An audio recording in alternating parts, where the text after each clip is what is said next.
Good morning student. आप सभी ने सेमेस्टर फर्स्ट के एग्ज़ाम दे लिए होंगे। अब हम सेकंड सेमेस्टर स्टार्ट करेंगे। आपके जो सेकंड सेमेस्टर का फर्स्ट चैप्टर है वो है 10th lesson respiration in organism. इससे पहले मैंने 7 चैप्टर की वीडियो जो थी वो आपके पास भेज चुकी हूँ, और जो लेसन आपका 8 और 9 है वो इस सेमेस्टर में नहीं आएगा, इसलिए वो हम अब नहीं करेंगे। तो आज हम जो चैप्टर करेंगे वो है अपना 10th chapter respiration in organism. ठीक है, तो रेस्पिरेशन इन ऑर्गेनिज्म का मीनिंग है कि जितने भी ऑर्गेनिज्म होते हैं वो किस प्रकार से श्वसन करते हैं, इस लेसन में पढ़ेंगे। और हमें रेस्पिरेशन करना क्यों ज़रूरी है, हम रेस्पिरेशन क्यों करते हैं, ये क्वेश्चन आपके माइंड में होना चाहिए कि भाई हम सभी जीव जितने भी होते हैं मल्टी सेलुलर ऑर्गेनिज्म या फिर यूनिसेलुलर ऑर्गेनिज्म, जितने भी लिविंग ऑर्गेनिज्म हमारी अर्थ पे होते हैं वो सभी के सभी रेस्पिरेशन करते हैं। उन्हें रेस्पिरेशन करने की ज़रूरत क्यों होती है?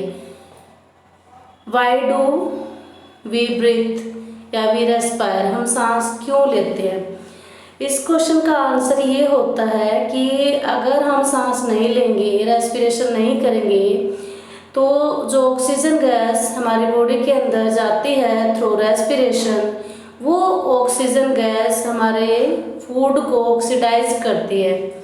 मीन्स जो ग्लूकोज होता है बॉडी के अंदर उसका ऑक्सीडेशन कर देती है। और ग्लूकोज का ऑक्सीडेशन मतलब उसको ब्रेक डाउन करना। और जैसे ही ऑक्सीजन गैस ग्लूकोज को ब्रेक डाउन करेगी तो उससे हमें कई सारे प्रोडक्ट मिलते हैं। Carbon dioxide gas, water, energy, ये 3 प्रोडक्ट ग्लूकोज के ऑक्सीडेशन यानी ब्रेकडाउन के कारण बनते हैं। और ये ब्रेकडाउन ऑक्सीजन गैस करती है। ये ऑक्सीजन गैस हमें कहाँ से मिलती है? एनवायरनमेंट से, प्लांट से लेते हैं और रेस्पिरेशन करके हमारी बॉडी के अंदर ये एंटर करती है। अब ग्लूकोज का ब्रेकडाउन हो चुका है, तो अगर ग्लूकोज का ब्रेकडाउन होगा तो उसमें हमें क्या क्या मिला? मैंने आपको बताया carbon dioxide first, second is water, third is energy. Carbon dioxide gas है वो हम रेस्पिरेशन के थ्रू रिलीज कर देते हैं, बॉडी से आउट कर देते हैं, निकाल देते हैं, हमारे शरीर में इसकी आवश्यकता नहीं होती है। वाटर बॉडी को चाहिए टेम्परेचर को मेंटेन रखने के लिए बॉडी के अंदर, फूड को डिजोल्व करने के लिए। और एनर्जी आपको पता ही है, अगर बॉडी को एनर्जी नहीं मिलेगी तो हम ग्रोथ और डेवलपमेंट नहीं हो पाएगा, बॉडी की मेंटेनेंस नहीं हो पाएगी। तो ये सारी चीज़ें, तो एनर्जी के बारे में तो हम पहले वाले चैप्टर में भी कर चुके थे कि एनर्जी क्यों ज़रूरी है बॉडी के लिए। फूड के डाइजेशन से जो एनर्जी मिलेगी वो एनर्जी हमारी बॉडी के अंदर ऑल फंक्शन जो होते हैं वो सारे के सारे क्रिएट होते हैं एनर्जी के थ्रू ही। इस चैप्टर में कुछ पॉइंट्स आपको रिमाइंड करने पड़ेंगे कि रेस्पिरेशन जो होता है वो तो मैंने आपको बता दिया कि हम क्यों करते हैं, ग्लूकोज के ब्रेकडाउन के लिए, जिससे हमें एनर्जी मिल जाए और उस एनर्जी से हम सारे फंक्शन कर सकते हैं। तो फर्स्ट आपको एक बार ये ध्यान रखना पड़ेगा, उससे पहले जब चैप्टर हम स्टार्ट करेंगे तो चैप्टर स्टार्ट करने से पहले कुछ पॉइंट्स आपको रिमाइंड रखने हैं। इसमें देखिए फर्स्ट आपके कीवर्ड्स में दिए हैं aerobic respiration, second anaerobic respiration, third है ब्रीथिंग रेट, फोर्थ है cellular respiration, diaphragm acceleration, gills, lungs, inhalation, spikes, trachea, ribs. तो इस चैप्टर में ये सारे वर्ड्स आपके आएंगे। तो बेटा आज हम चैप्टर स्टार्ट करने से पहले आपको थोड़ा सा एक होमवर्क देंगे, और इस होमवर्क में आपको क्या करना है, चैप्टर को रीड करना है। और रीड करने के बाद ये जो पॉइंट्स आए हुए हैं कीवर्ड्स के, उनको आपको बुक के अंदर अंडरलाइन कर लेना है। तो फर्स्ट मैं आपको समझा देती हूँ कि एरोबिक रेस्पिरेशन क्या होता है। एरोबिक रेस्पिरेशन वो रेस्पिरेशन होता है जो ऑक्सीजन की प्रेजेंस में होते हैं। बहुत सारे माइक्रो ऑर्गेनिज्म ऐसे होते हैं जिनको सांस लेने के लिए ऑक्सीजन की ज़रूरत नहीं होती, वो बिना ही ऑक्सीजन की एब्सेंस में रेस्पिरेशन करते हैं। ये बात आपने पहले नहीं जानी होगी, आप इस चैप्टर में जानेंगे जब रीड करेंगे हम आगे। सभी जीव जो होते हैं वो ऑक्सीजन की प्रेजेंट में रेस्पिरेशन नहीं करते हैं। कुछ ही जो माइक्रो ऑर्गेनिज्म जो होते हैं, स्मॉल माइक्रो ऑर्गेनिज्म, वो ऑक्सीजन के एब्सेंट में भी रेस्पिरेशन करते रहते हैं। तो एरोबिक रेस्पिरेशन तो हो जाएगा ऑक्सीजन की प्रेजेंस में, और एनारोबिक रेस्पिरेशन जो हो जाता है वो ऑक्सीजन की एब्सेंट में। तो दो वर्ड आपको यहाँ क्लियर करने हैं। फर्स्ट है एरोबिक रेस्पिरेशन। एरोबिक रेस्पिरेशन जो होता है वो ऑक्सीजन की प्रेजेंट में होगा। सेकंड है एनारोबिक रेस्पिरेशन, ये ऑक्सीजन की एब्सेंट में होता है। तो मैंने आपको बताया ना कि माइक्रो ऑर्गेनिज्म जो होते हैं सभी के सभी जो स्मॉल माइक्रो ऑर्गेनिज्म होते हैं, तो मोस्टली उनमें से एनारोबिक रेस्पिरेशन करते हैं। एरोबिक रेस्पिरेशन में ह्यूमन बीइंग आ जाता है, मनुष्य आ जाता है, जिसमें हम शामिल होते हैं। हमें ऑक्सीजन की नीड होती है, ऑक्सीजन से अंदर लेके ही हमारा ग्लूकोज का ब्रेकडाउन होकर एनर्जी CO2 का और वाटर बनता है। जबकि एनारोबिक रेस्पिरेशन के अंदर जो होता है वो ऑक्सीजन नहीं होती है। ईस्ट वगैरह जो होते हैं वो एनारोबिक रेस्पिरेशन करते हैं और उनमें अल्कोहल बनता है। मेन प्रोडक्ट वाटर बनेगा, एनर्जी बनेगी, लेकिन इसमें मेन प्रोडक्ट होगा आपका अल्कोहल। तो एनारोबिक रेस्पिरेशन में आपको प्रोडक्ट भी ध्यान रखने हैं। ब्रीथिंग रेट, आप 1 मिनट में कितनी बार सांस लेते हो पर मिनट आप काउंट कर सकते हो। 1 मिनट के अंदर आपने जितनी बार ऑक्सीजन को अंदर लिया और कार्बन डाइऑक्साइड को छोड़ा उसे काउंट कीजिए, वो आपकी ब्रीथिंग रेट कहलाएगी। सेलुलर रेस्पिरेशन जो होता है, ये सेल के अंदर ग्लूकोज का जो ब्रेकडाउन होता है वो सेलुलर रेस्पिरेशन कहलाता है। डायफ्राम जो होता है वो आपकी चेस्ट कैविटी के अंदर जो लंग्स होते हैं जहाँ प्रेजेंट होते हैं वो आपका डायफ्राम होता है। हमारी बॉडी के अंदर 2 लंग्स होते हैं, ऑक्सीजन को वो इंटेक करते हैं, कार्बन डाइऑक्साइड को आउट करते हैं, रिलीज करते हैं।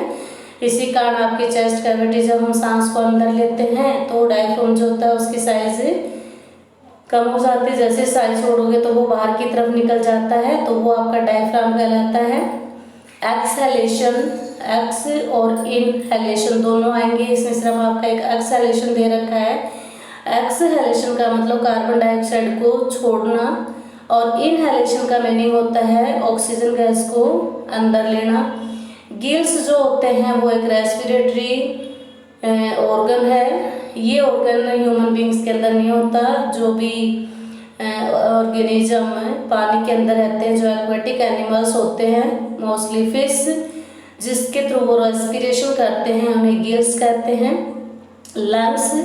लंग्स जो होते हैं वो हमारे बॉडी के अंदर होते हैं, हम इनके द्वारा ही ऑक्सीजन को लेते हैं। लंग्स ये भी एक पार्ट है रेस्पिरेशन सिस्टम का। नेक्स्ट जो है इनहेलेशन, ये मैंने पहले बता दिया आपको कि इनहेलेशन ऑक्सीजन को अंदर लेना। स्पाइकल्स क्या होते हैं, ये छोटे छोटे पोर्स होते हैं, छिद्र होते हैं, और ये कॉकरोच के अंदर होते हैं। कॉकरोच जो होता है इन्हीं से रेस्पायर करता है, यानी सांस लेता है।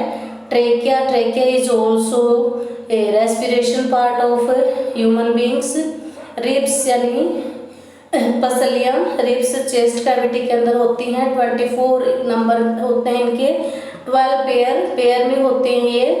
10 पेयर जो होते हैं वो जॉइंट्स होते हैं, और स्टार्टिंग के जो 2 पेयर्स होते हैं वो जॉइंट्स नहीं होते हैं, वो फ्लोट होते हैं, फ्लोट करते मूव करते रहते हैं, जो हमारे शोल्डर्स के साथ अटैच हो जाते हैं आगे जाके, और रिब्स केज बनाते हैं। और इसी रिब्स केज के अंदर हमारे लंग्स जो होते हैं प्रोटेक्ट रहते हैं। एक्सीडेंटली अगर किसी वजह से चोट लग जाती है तो पहले हमारी रिब्स केज जो होती है उस चोट को लगती है उन पे, और जो हमारे लंग्स होते हैं वो बहुत ही सॉफ्ट ऑर्गन होते हैं और वो बच जाते हैं। तो सॉफ्ट ऑर्गन को प्रोटेक्ट करने के लिए रिब्स केज होता है। ऐसे ही अगर हार्ट की बात करें तो हार्ट भी हमारी बॉडी के अंदर प्रोटेक्ट रहता है। ब्रेन जो होता है वो भी स्कल के अंदर प्रोटेक्ट रहता है। जितने भी सॉफ्ट ऑर्गन होते हैं इंटरनल, वो सभी के सभी उनके बाहर बोन्स का जो है एक स्केलेटन होता है और वो उनके अंदर प्रोटेक्ट रहते हैं, चोट लगने से बच जाते हैं। तो यहाँ पर मैंने कुछ वर्ड बताए हैं। तो कल आपको ये क्या करना बेटा, पहले लेसन को रीड करोगे आप, और ये जितने भी कीवर्ड्स आपके अभी आए हैं एरोबिक रेस्पिरेशन, एनारोबिक रेस्पिरेशन से लेकर आपको रिब्स तक के सभी अंडरलाइन करने हैं और इनको ध्यान से पढ़ना है। ये सब करने के बाद फिर हम चैप्टर को शुरू करेंगे। चैप्टर में आपको रेस्पिरेशन बताया हुआ है कि हम कैसे सांस लेते हैं, हमें क्यों लेना पड़ता है, और कितने टाइप्स के जो होते हैं रेस्पिरेशन होते हैं, और उन टाइप्स में कौन कौन से प्रोडक्ट्स बनते हैं, वो प्रोडक्ट्स को हम जानेंगे। ये सब करने के बाद फिर आपके रेस्पिरेशन अलग अलग होता है, ह्यूमन बींग्स में इसकी प्रोसेस अलग होती है, इंसेक्ट में अलग होती है, फिशेज में अलग होती है, वो जानेंगे। तो ये सारी चीज़ें जानने से पहले बेटा आपको कल थोड़ा सा ही होमवर्क दे रही हूँ। आपको ये कीवर्ड्स जितने भी मैंने अभी आपको बताए हैं, वो सारे के सारे कीवर्ड्स को पहले आप अच्छे से अंडरस्टैंड करेंगे, समझेंगे और अंडरलाइन करेंगे अपने बुक के अंदर। और फिर हम एक एक वर्ड्स को और भी क्लियर कर देंगे। बाकी मैंने आपको ये क्लियर तो कर ही दिए, समझा तो दिए ही हैं, लेकिन फिर भी डाउट आएंगे बच्चों को, और वो डाउट्स हमें जब लेसन को स्टार्ट करेंगे तब आपको समझा दिए जाएंगे और आपको अच्छे से ये कर लेना है बेटा। Thank you.